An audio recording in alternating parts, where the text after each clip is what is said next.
Welcome to the InforMaven AI Update, a podcast for higher education administrators to discuss the practical use of AI and intelligent agents. I'm JD Mosley-Matchett, the founder and CEO of InforMaven, a company that helps you work smarter by harnessing the power of intelligent agents. And this month, our guest is Dr. Bradley Coverdale, the Manager of Academic Program Assessment and Program Health at the University of Maryland Global Campus and the founder of BC Data Insights. Are there risks if institutions and strategic professionals only use AI to do what they were already doing, just faster?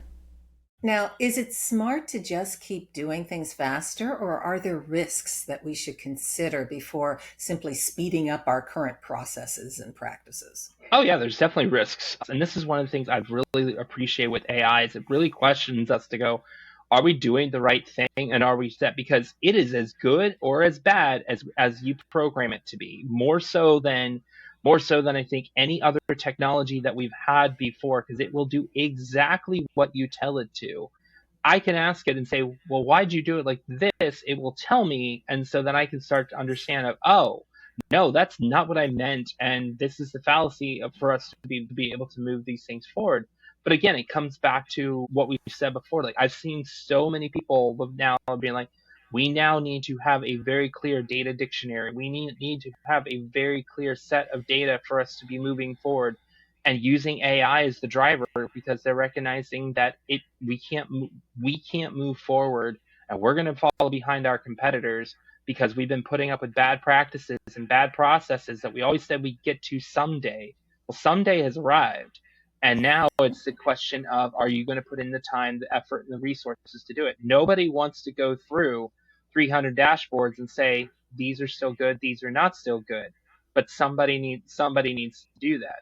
Nobody wants to necessarily go through a bunch of different processes and things that have been happening.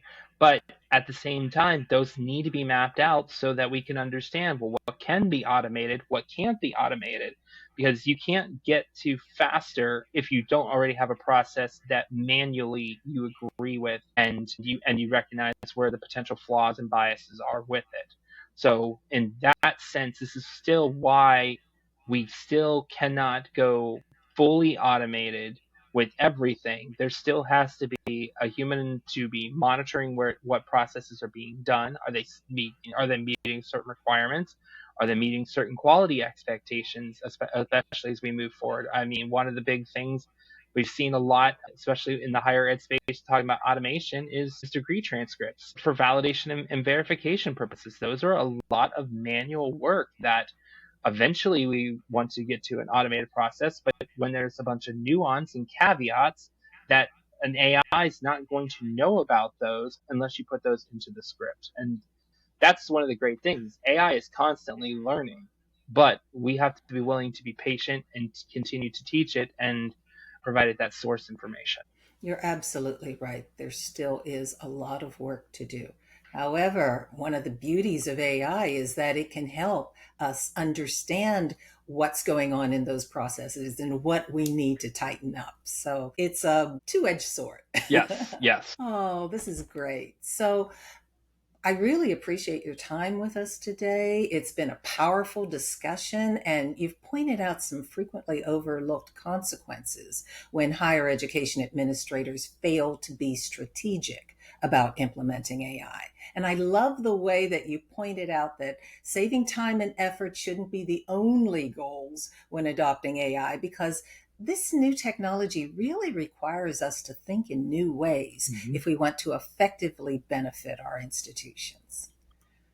Thank you so much for sharing those insights with us. Absolutely. Thanks for inviting me. For more information about AI news and trends that are directly impacting administrators in higher education, please follow InforMaven on LinkedIn and visit our website at InforMaven.ai. If you've ever wondered what it looks like to build something of your own without quitting your job, join Brad at a LinkedIn Live event, Plan B Momentum. Build something you own so you're never stuck again, on Friday, July 25th at 1 p.m. Eastern. He'll walk through how mid-career pros can create quiet momentum 1 hour at a time. Please visit InforMaven AI to hear the entire interview.